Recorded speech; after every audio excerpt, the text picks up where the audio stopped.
போராடி அண்ணன் திருமாவளவன் 92,000 காலத்தில் அவரை பேச்சு பார்த்து நான் வளர்ந்தவன். ஆனா இந்த பிரச்சனைக்கு அண்ணன் பேச மாட்டேங்கிறார். என்னன்னே தெரியல. அண்ணன் என்ன ஆனாருன்னு தெரியல. முதலமைச்சரை பார்த்தவன டக்குன்னு பயப்படுறாரு அண்ணன்.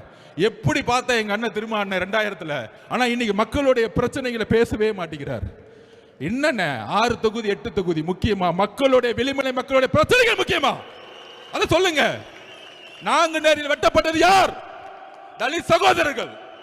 மதுராங்கத்தில் வெட்டப்பட்டது யார்? தலித் சகோதரர்கள். எங்க உங்களுடைய பேச்சு? எங்களுக்கு வலிக்குது. மக்களை கை வைக்கும் போது எங்களுக்கு வலிக்குது. எங்களுக்கு உணர்வு இருக்கு.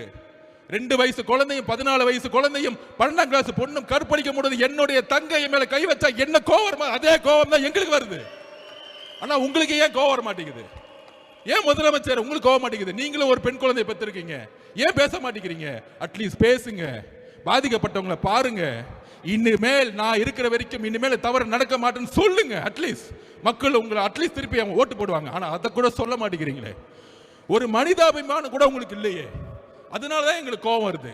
அப்ப இதை கேட்கறதுக்கு எங்களுடைய அண்ணன் எங்க தலைவர் மாவட்ட ரீதியா பயணம் போனார். மாவட்ட ரீதியா பயணம் போடும் பொழுது ஒவ்வொரு மாவட்டத்துடைய எழுச்சிகள் பார்த்து திமுக பயந்துட்டாங்க. அப்ப உடனே செந்தில் பாலாஜிக்கு அஜெண்டா, அங்க ஏதாவது பிரச்சனையை பண்ணி விட்டுரு. கரெக்டா அண்ணன் பேச ஆரம்பிக்கிறாரு. நீங்க வீடியோல பார்த்திருப்பீங்க. 10 ரூபாய் பாலாஜின்னு பேச ஆரம்பிக்கிறார். செருப்பு வந்துருச்சு.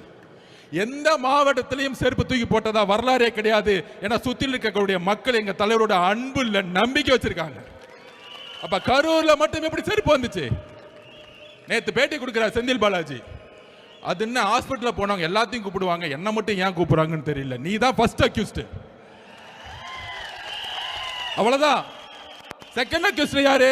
அவருக்கு என்ன பயம் வந்துருச்சு? ஏன் மித்தவங்க எல்லாம் கூப்பிடல, மகேஷை ஏன் கூப்பிடல, என்ன மட்டும் கூப்பிடுங்க. அடுத்தது முதலமைச்சர் வந்தாரு 2 மணிக்கு, அவரையும் கூப்பிடுங்க. அடுத்தது அவருடைய பயம் அப்படி, என்ன மட்டும் கூப்பிடாதீங்க, எல்லாத்தையும் கூப்பிடுங்க. காலையில புள்ள வந்துச்சு உதயநிதி அவர்கள், அவரையும் கூப்பிடுங்க. அப்ப செந்தில் பாலாஜி ரெடி ஆயிட்டாரு எல்லாத்தையும் மாட்டி விடுறதுக்கு. ஆட்சி மாற்றம் முடியும் பொழுது தமிழக காவல்துறை எங்க அண்ணன் கண்ட்ரோல் வரும் பொழுது நீங்க எல்லாம் கரூர் மெட்ல ஜெயிலுக்கு போவீங்க.